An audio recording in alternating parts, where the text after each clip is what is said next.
Mga kapatid, magandang araw muli sa inyo lahat. Magpatuloy po tayo sa pag-aaral po ng salita ng Diyos at mabigyan po din ng paglilinaw.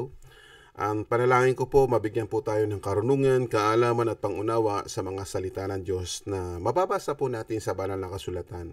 At ngayon po, ito yung ating topic ngayon. Kailangan ba talaga ang bautismo sa tubig? Ano ba pagkaunawa natin dito mga kapatid?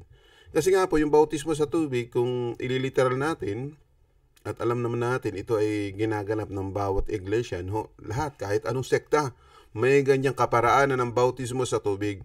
Pero dito sa ating channel, naglilinaw lang po tayo. No? Wala po tayong sinasagasaang mga sekta o relihiyon ninyo. Ano? Ang sa atin lang po, babasahin natin at unawain sa kasulatan. At ngayon po, dahil may mga question po kayo at komento, nagbibigay linaw po tayo. So puntahan natin itong mga komentong ito. Mula po kay Jerome Maghinay. Basahin po natin ang kanyang katanungan. Bakit ba? Gusto maligtas kaya gusto ko magpabautismo. Linaw-linaw na nakalagay sa Marcos 16:16. Mali ang pangaral mo, Brad. Huwag mong iligaw ang mga viewers. Ito yung kanyang ewan kong suggestion. Kasi komento niya yan eh. Ngayon pa man ay ibibigyan din natin ang linaw yung kanyang binigay na talata. At may isa pang tanong, gusto ko na rin isama mula po kay Allen Arizala. Sabi naman niya, Sir, tanong ko lang, paano ka maligtas kung di ka magpabautismo? Yan. So, linaw natin, ano ba yung gusto ninyong malaman? Bautismo sa tubig o bautismo sa apoy? Kasi dalawang bagay yan. Kasi nung unang panahon ni Noe, di ba, nalunod ang mga taong masasama na hindi sumampalataya sa Diyos sa pamagitan ng tubig. So, ganun ba? Yung palang tubig na ibinuhos ng Diyos sa mundo ay siyang pumatay sa mga taong masasama. Ganun ba ang dapat nating malaman? So, ganun dapat nating unawain. Kung ano yung naganap sa parang iyon, ay di ba, iba na ho ngayon. Sa pamagitan naman ng apoy ang ibabautismo. Kaya ating tutungayan dito sa mga talata muna na kanyang ibinigay. Pansinin natin at bigyan po natin ito ng pag-aaral sapagkat kasi kung wala tayong ganitong pag-aaral, paano nga natin ito maunawaan? So babasahin natin sa kasulatan. So punta po tayo. Sinasabi po dito Marcos 16:16, ang sumasampalataya at mabautismuhan ay maliligtas. Dadapwat ang hindi sumampalataya ay parurusahan. So, ano ba ang ibig sabihin dito? Ano ba ang gusto ninyong malaman dito? Nabasa lang natin bautismuhan ay sa tubig ba? Alam niyo po, kung si Juan ang tinutukoy ninyo na magbautismo, ay sa tubig po yun. Pero kung sa paraan ni Kristo, ay iba po yun. Hindi po sa tubig, kundi sa pamagitan ng bautismo sa Espiritu Santo at sa apoy. Yun ang kanyang gawain naman po para makita natin. Kasi may kapamahalan si Kristo sa bagong tipan na ang ibabautismo niya ay sa paraan ng banal na Espiritu. Yun po yung nakasulat. At sa apoy. Di ba napakadindi? Alam natin, pag sinabing apoy dito ay isang bagay na kaparusahan po yun. Ngayon, linawin po natin. Kapag kayo nagbabasa ng talata, aakit lang muna tayo ng 14, 14, 15, 16. Para maintindihan natin, patungkol ba yan sa tubig? Kasi, ang iniisip agad ninyo, diyan lang sa talatang yan, nag-isip na kayo ng kung ano-ano, ay hindi pala nyo binabasa ang buong konteksto, kaya maililigaw po kayo. So, babalik po tayo ng 14. Ano po ang sabi diyan? Basahin natin, para maging malino po, Sinasabi diyan, ay ganito po. Marcos 16:14, at pagkatapos siya'y napakita sa 11, samantalang sila'y nakaupong nagsisikain at pinagwikaan sila sa kawalan nila ng pananampalataya at kadikasan ng puso, sapagkat hindi sila nagsipaniwala sa nangakakita sa kanya pagkatapos na siya'y magbangon. Napansin ba ninyo, Ibig sabihin sa talatang iyan, nung nabuhay na muli si Kristo ay hindi na pagkakilala. Ayaw nilang maniwala na si Kristo ay mabubuhay na muli. Nagpakita nga po. Saan? sa 11.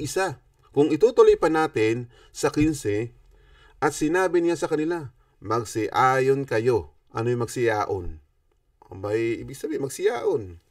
Mangaral ng Ebanghelyo, ibig sabihin. O, di ba? Magsiyaon kayo sa buong sanlibutan at inyong ipangaral ang Ebanghelyo sa lahat ng kinapal. Ibig sabihin po ba, yung palang magsiayon ay hindi magbautismo sa tubig, kundi ipangaral ang Ebanghelyo sa lahat ng kinapal. Sinong tinuruan? Yung 11 alagad. Kung itutuloy natin sa 16, sinasabi po ninyo, ang sumasampalataya at mabautismuhan ay maliligtas.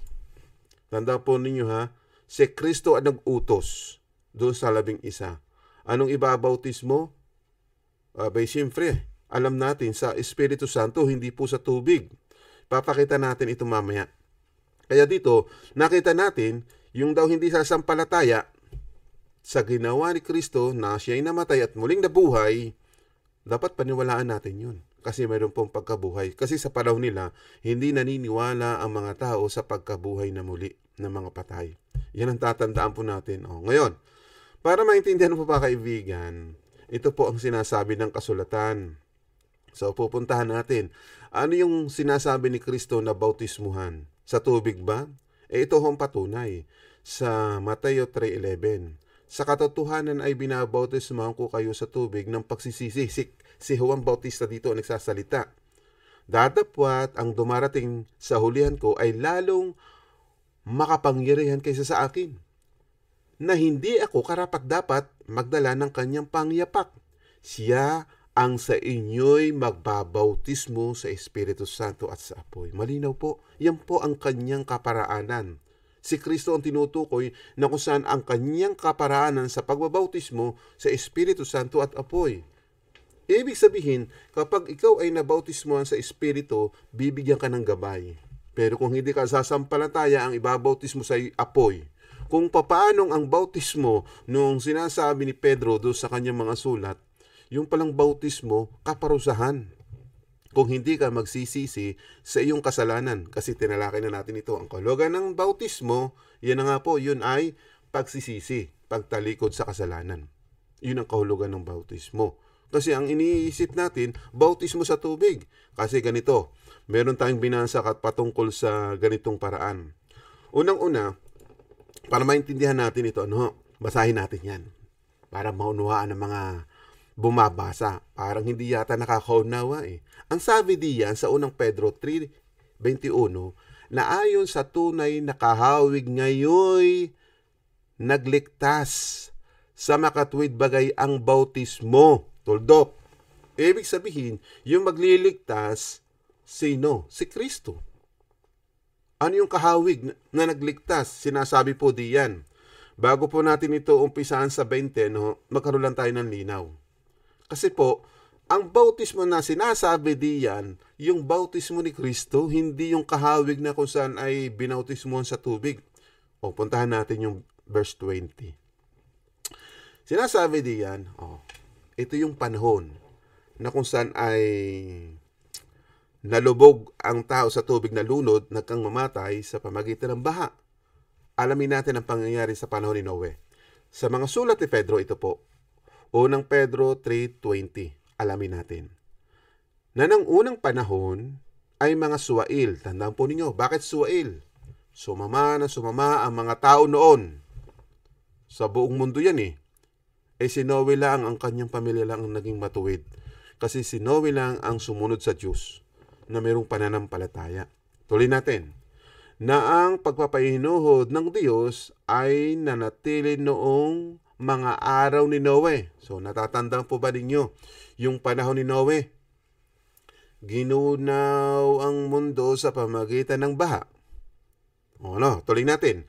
Samantalang inihahanda ang daong, bakit naghahanda ng daong si Noe? Kasi inutos ng Diyos para hindi sila malunod. Kasi nga, yun ang sasakyan nila kasi magkakaroon ng malaking baha sa panahon na yan. Tuloy natin. Na nasa loob nito'y kakaunti sa makatuwid ay 8 kaluluwa ang nangaligtas sa pamagitan ng tubig. Di ba? Tuloy natin. Naligtas naligtas doon sa baha sa pamamagitan ng daong. So, ibig sabihin, hindi pala makakapagligtas ang tubig, kundi yung daong na sinakyan ni Noe. O, malinaw po ba? Doon sila nakasakay eh.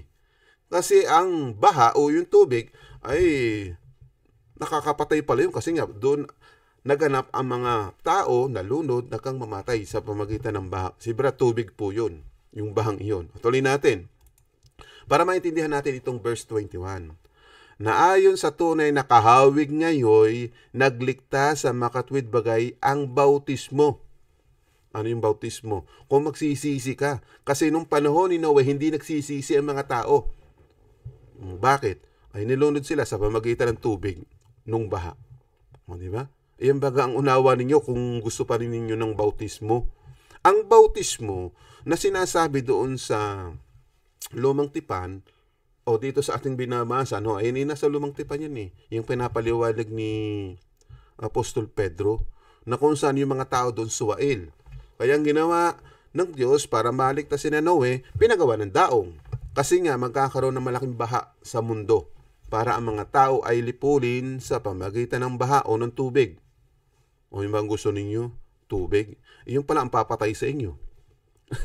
Ibig sabihin noon, para maipakita doon, yung iyong pagbabautismo na tinuturo ni Juan Bautista, para ipakita na sila'y nagsisisi.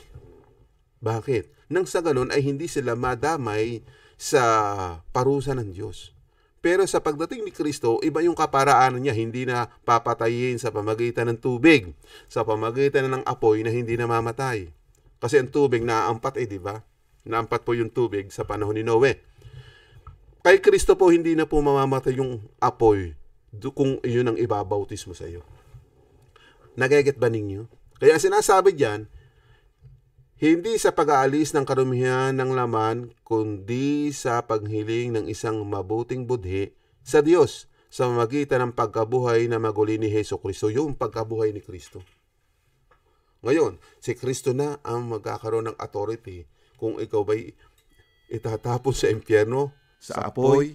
Kasi nung ibabautismo sa iyo, kung hindi ka sasampalataya, yung ibig sabihin niyan, mga kapatid. Kung hindi ka sasampalataya, balikan natin yung 16 na sinasabi po ninyo. Sabi dito, kung hindi ka sasampalataya kay Kristo at mabautismuhan saan? Ibig sabihin, kung hindi ka magsisisi sa iyong kasalanan, ayan, kasi yung bautismo, maturuan ka ni Kristo. Kasi yung ibabautismo naman sa iyo ay hindi kaparusahan, kundi kaligtasan kung marunong ka sumunod sa aral ni Kristo. Yung patnubay ng Santong Espiritu na para tanggapin mo, di ba? Yun ang magliligtas sa iyo kasi may gabay ka na. Siyang magliligtas sa iyo. Pero sabi dito, datapwat ang hindi sumasampalataya ay parurusahan. Ay yung hindi sasampalataya, hindi susunod kay Kristo sa kanyang kaparaanan. Parurusahan. Yan ang tandaan mo. Ngayon, naiintindihan ba ninyo? Kasi ganito kasi may nagpaliwanag. Pakinggan natin ha. Mali ang paliwanag na ito kung iisipin po ninyo. Na kung saan, ang magliligtas daw tubig. Kaya kailangan daw magpabautismo. Ganun po ba? Pansinin natin at unawain natin itong isang mangangaral. Basahan natin dito ha. Pakinggan ninyo. Ang tamang bautismo, gaya nung nasabi ko kanina, nasa iglesia na totoong iglesia sa Biblia, yung iglesia ng Diyos. Ang totoong daw bautismo ay nasa totoong iglesia. Hindi po, na kay Kristo po ang totoong bautismo, hindi sa iglesia. Dahil ang iglesia hindi pwede magbautismo, kundi si Kristo ang magbabautismo. Ulitin niyo ha, pakinggan yung mabuti. Mali ang paliwanag niyan. Bakit? May talata tayong mababasa. Puntahan natin muli. Para ipakita ko sa inyo, yung bautismo na sinasabi dito, sa 11, puntahan natin uli at inyong basahan ito. Sabi dito, datapwat ang dumarating sa huling ko ay lalong makapangyarihan kaysa sa akin, ni hindi ako karapat-dapat na magdala ng kanyang panyapak. Siya ang sa inyo'y magbabautismo sa Espiritu Santo. Sino yun? Si Kristo magbabautismo. Yan ang tunay na bautismo. Pero kung dito ka maniniwala sa sinasabi niya, ulitin natin ha, pakinggan nyo mabuti. Ang tamang bautismo, gaya nung nasabi ko Ang tamang bautismo, gaya ng nasabi, saan? kanina, nasa iglesia na totoong iglesia sa Biblia, yung iglesia ng Diyos. Oh, di ba mali? Hindi mo pwedeng ilagay doon sa iglesia ang karapatang magbautismo. Yung nga iglesia ang binautismo ni Kristo. Malinaw po ba? Yung iglesia, binigyan ng patnubay ng Santong Espiritu. O yun ang malinaw ha. O, mali po yung ganoong deduction, mali ang ganoong interpret, mali ang ganoong deliver ng pangangaral. Malinaw po ba? Tuloy. Ngayon, ano ba ang halaga nun? Yung bautismo na itinuturo sa Biblia, yun ay pangunahing hakbang ng pagliligtas ng Diyos. Basahin natin ang unang Pedro. Tingnan ninyo ha, ito daw yung unang hakbang ng pagliligtas ng Diyos, yung bautismo. Ang unang hakbangin, magsisi sa iyong mga kasalanan. Iyon ang hakbangin. Pero sa kanyang paliwanag, ano kaya ang kahulugan ng bautismo? Tingnan natin. Sa Kapitulo 3, ang sabi ay sa 21, ganito nakasulat. Na ayon sa tunay na kahawig ngayoy nagligtas sa makatwid bagay ang bautismo. Pakinggan mo ha kapatid na Tulio. Ang sabi diyan, yung baha sa panahon ni Noe, doon sa 20, iyon ang naglinis ng kasamaan sa mundo. So, malinaw po, yung baha ang naglinis. Ibig sabihin, inalis ang masasamang tao o yung mga makasalanan kasi sumama ang panahon, sa panahon na yan ang mga tao. Ibig sabihin, ang pumatay sa mga libo-libong tao sa panahon ni Noe sa pamagitan po ng baha. So, malinaw po ba, mga kapatid? Yan po ang dapat maintindihan natin. Yung tubig ang pumatay. O, ngayon, linawin pa natin sa kanyang sinasabi. Pinatay ng baha ang lahat ng taong masasama nung araw sa panahon ni Noe. Yun pala, ang kahawig nun ngayon, sabi ni Pedro, ayon sa tunay na kahawig ngayon, nagligtas sa makatwid bagay ang bautismo. O, yung anong bautismo? Ni Jesus. Hindi naman pong bautismo sa tubig. Iba ang paraan ng bautismo ni Jesus, mga kapatid.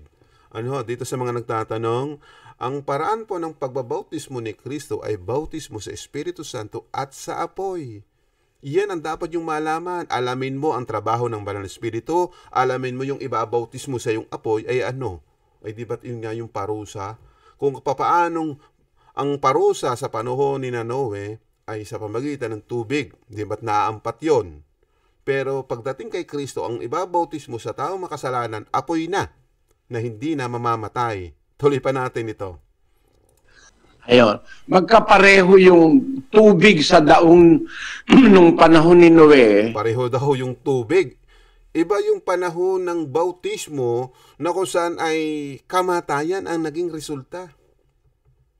Ang nagligtas sa pamilya ni Noe ay hindi iyong tubig ang nagligtas ka na Noe, kundi yung pinagawa ng Diyos na daong at doon sila naligtas dahil doon sila nakasakay. Tuloy pa natin ito.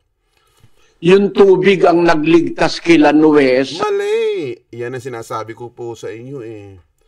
Tubig nga ba ang nagligtas ka na Noe? Oh. Tingnan nyo ang picture na ito. Yung nakikita niyo sa picture na ito, nalunod ay yung mga tao, yung bagang tubig ang nagligtas. Samantalang nakasakay sa daong si Noe, yun ang naligtas. O, ang nagligtas hindi tubig, kundi yung daong. O, malinaw? O, tuloy natin ang kanyang mga sinasabi. Masama. Kasi yung tubig ang naghuhugas sa mundo. Pinatay ng tubig ang lahat ng kasamaan. O, malinaw. Pinatay ng tubig ang lahat ng kasamaan. Yan, nasa picture. O, diba? Yun pala ang ibig sabihin.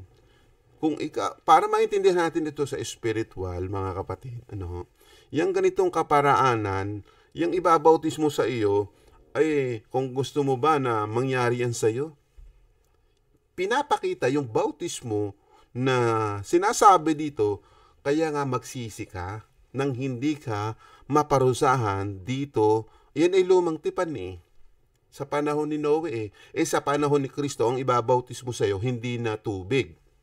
Apoy na. Kung hindi ka susunod at hindi ka magsisisi. Pero kung ikay magsisisi at susunod kay Kristo, bibigyan ka ng paggabay ng Santong Espiritu. Sapagkat yan ang trabaho ng ating Panginoong Kristo. O, puntahan uli natin para maging malinaw sa mga kasulatan. Anong sabi po dito? Yan po. Itong portion na ito, basahin natin.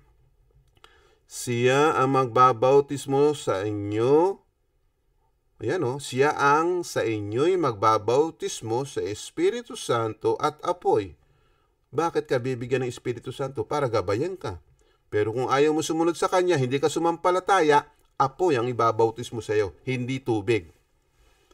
Ang tubig naaampat, ang apoy walang kamatayan. Bakit? Itutuloy mo lang. Yan, Sabi dito sa 12, yan. Dadapat ang dayami ay susunugin sa apoy na hindi mamamatay. Bakit dayami ang tawag? Doon sa mga hindi susunod. Yan. Ihiwalay. Yan ang dapat yung malaman. O ngayon, malinaw na ba sa iyo ito? Kaya dito sa isang nangangaral, naiintindihan ba ninyo? Mali ang kanyang sinasabi. Tuloy pa natin. Ligtas sa kasamaan si Noe. Ganon din ang bautismo sa tubig, nagliligtas sa atin. Yun daw, tubig daw ang nagliligtas. Mali po na naman ang kanyang sinasabi. Magliligtas ba yun? Ang nagligtas ka na, Noe, ay yung daong, hindi tubig. Tubig nga ang pumatay doon sa karamihan, libo-libong tao ng mga makasalanan kasi ang sinusunod na nila yung mga bagay na masasama. Kaya pinawi ng Diyos ang tao nung panahon na yan. Buti na lang may mga tao pang matuwid katulad ni Noe. Yan po, kasi marunong sumunod. O, diba? Pinagawa nga siya, hindi dito sa tabing dagat Saan siya pinagawa? Doon sa bundok. O, diba? Yan na para malaman ninyo. May marunong sumunod. Ikaw ba, gagawa ng bangka sa taluktok ng bundok? Hindi ba't ang paggawa ng barko o bangka malapit sa tubig o sa dagat? Yan ang dapat yung malaman. So, naging malinaw po ba sa iyo, kaibigang Jerome? Kung gusto mo talaga ng bautismo sa tubig, ay kamatayan pala yun. Katulad dito nangyari sa picture na yan. Sa paraan po ni Kristo, hindi po sa paraan ng tubig. Kung suwail ka, nakasalanan ka, di ba dito, pinatay sa pamagitan ng tubig. Kay Kristo, mga kapatid, sa paraan po ng apoy na di mamamatay kailanman. Yun na nga po yung tinatawag na lake of fire na maranasan ng mga taong hindi marunong sumampalataya, hindi marunong sumunod sa Diyos. Ayaw kumilala sa Diyos. Iyan ang kahantungan.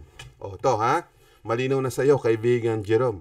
Kung gusto po ninyo magpabautismo sa tubig, sabi ko nga po sa inyo, hindi ko kayo hinahadlangan. Gawin ninyo ang gusto ninyo. Ang sa amin ay sinusunod namin yung kaparaanan ni Kristo. O, di ba? O, yun ang kaparaan ni Kristo Bautismo sa apoy naman ang ibabautismo. Sa mga hindi sasampalataya, hindi susunod. O ngayon, dito naman kay Allen Arizala. Sabi mo, ang tanong mo ay, paano maligtas? Abay, sumampalataya ka nga. Sumunod ka sa paraan ni Kristo. Kahit hindi ka magpabautismo sa tubig. Kasi nga ang kahulugan ng bautismo ay pagsisisi, pagtalikod sa kasalanan. Ngayon, kung gusto mong magpabautismo rin sa tubig, sino magbabautismo sa iyo? Si John the Baptist, yung mga apostol. Kung yung magbabautismo sa panahon natin ngayon, may authority ba sila? Yan ang tanong ko sa iyo. Tanungin mo yung magbabautismo sa iyo kung may authority siya. Saan galing yung authority? Kung ibig sabihin, nakikiisa ka doon sa bagay na mangyayari na kaparusahan pala yung bautismo. Kasi may meaningful yung bautismo na sinasabi ninyong bautismo sa tubig. Ang kahulugan pala nun ay pag-alis ng mga kasalanan. Pinaparusahan. Ibig sabihin, katulad itong picture na ito, na bautismo sila sa tubig, nagkang lulunod, nagkang mamatay. Sa paraang espiritual, diyan mo nga iiwan na yung iyong kasalanan. Parang sinabi nyo, ay sige, pwede pala magbautismo, tapos iiwanan ko na doon. Hindi po ganun. Kundi itong mga bagay na ito ay isasagawa mo. O, kato Babasahin natin itong talatang ito. Paano natin ito isasagawa? Ito po ang sinasabi po ni Apostol Pedro para maintindihan natin, no? Para tayo ay makalaya sa kasalanan. Bautismo sa pagsisisi. Sa unang Pedro 2:1, kaya't sa paghihiwalay ng lahat na kasamaan. O yan. Kung may kasamaan ka, paghihiwalay daw po ang tawag doon. At lahat ng pandaraya at pagpapaimbabaw at mga pananaghili at lahat ng pang-aalit. Ano nga ito sa ibang salin? Basahin po natin. Dahil sa ipinanganak na kayong muli, ito po yung pala yung ibig sabihin ng bautismo, kapanganakang muli. Kasi yung nabautismuhan ka, nagkaroon ka ng bagong paglikha ng Diyos Na ang dating buhay mong makasalanan, nung ikaw ay sumampalataya kay Kristo, nagkaroon ka ng pagbabago. Yun ibig sabihin, maliligtas ka. Yan po ang sinasabi doon sa Marcos 16:16. Ang sumasampalataya, di ba? At mabautismuhan, yung bautismo, nagkaroon ng pagbabago kasi bautismo, nagsisi ka sa iyong mga kasalanan. Kaya sinasabi dito, dahil ipinanganak na kayong muli, talikurin ninyo na ang lahat ng uri ng kasamaan. Yun, pandaraya, pagkukunwari, pagkainggit, at lahat ng paninirang puri. Kasi iyan ang nabautismuhan doon sa lumang tipan dito. Dahil puro na lang kasamaan ang nasa isip ng mga taong ito. Kaya sinasabi ni Pedro, iyan, alisin, talikuran ang lahat ng mga bagay ng kasamaan. Yan, pandaraya, pagkukunwari. Ano pa sa verse 2? Sabi dito, gaya ng sanggol na bagong panganak, manabik kayo sa dalisay na gatas na espiritual. Yung po pala. Manabik tayo sa dalisay na gatas na espiritual. Pangunawang espiritual ang aalamin mo doon sa salitang bautismo, hindi literal. Upang lumago kayo hanggang makamtan ninyo ang ganap na kaligtasan. Yun, makakamtan mo pala ang ganap na kaligtasan. Akala nga ng iba, pag nabautismohan na, sumampalataya, ligtas na. Ayan ang sinasabi ba ninyo? Ang sinasabi ni Pedro, yan, may ganap na kaligtasan tayong maratanggap mula kay Kristo. Ay kailan yan? Ay sa pagbabalik niya. Babalik po si Kristo. O basahin uli natin ang talatang ito na magpapatunay na kakamtan pa lang natin ang kaligtasang ito. O yan. Bibigyan po natin ito ng magandang talakayan sa live. Abangan po ninyo yan. At dahil dito, binigyan ko lang po kayo ng isang bagay na akala ninyo pag sumampalataya, ligtas na. So yun. O ngayon, summarize na natin. Sumama po kayo mamaya sa ating live para mabigyan po natin pa ng paglilinaw itong mga komento po ninyo. No? O ngayon, ating isummarize. So yung sinasabi po dito sa Marcos 16:16, yan pala inutusan ang mga apostol na ipangaral ang ebanghelyo ng pagsisisi, tumaliko sa kasalanan. Di ba? Yan din po ay nakasulat dito sa aklat ng Mateo, di ba? Sa Mateo 28:19-20. Di ba? Magsihayo kayo, ipangaral niyo ang ebanghelyo. Yun din po yun. Kaya yung pagsama ng Santong Espiritu sa mga alagad. O, ngayon, sabi po dito na para maintindihan natin, magkaroon po tayo ng pangunawa sa mga bagay na yan. Yan, tingnan niyo ha. Pasinin natin itong mga gawa 1:5 na nagbautismo si Juan sa tubig. So, yun ang malinaw. Yung bautismo na yun para tanda na yung pagsisisi. Nagsisisi ka na. Dahil alam natin na yung tubig ay symbolize na doon pinapakita yung kasalanan mo yung na nawala na. Parang ganun ang pangunawa natin. No? Kasi yung tubig ang nag-aalis ng kasalanan. Kasi tapos na nga po yun eh. Pinapakita naman dito, ngunit makalipas lang ng ilang araw ay babautisman kayo sa banal na espiritu. Sabi daw sa mga apostol. Ibig sabihin, tapos na yung programa ni Juan at yung panibagong pamaraan ng Diyos na kay Kristo, ang pagbabautismo ay sa banal na espiritu. Kung ikay susunod, asasampalataya para magkaroon ka ng kaligtasan. Pero kung hindi ka susunod, anong ibabautismo sa iyo dahil hindi nakasama dyan? Kasi sinabi naman po dito sa 3:11 ng Juan o ng Mateo, o di ba? Sa apoy. Ibig sabihin apoy, yan po. dadalhin doon sa lawang apoy at asupre. Yun ang pupuksa sa mga taong hindi sumusunod, hindi sumasampalataya.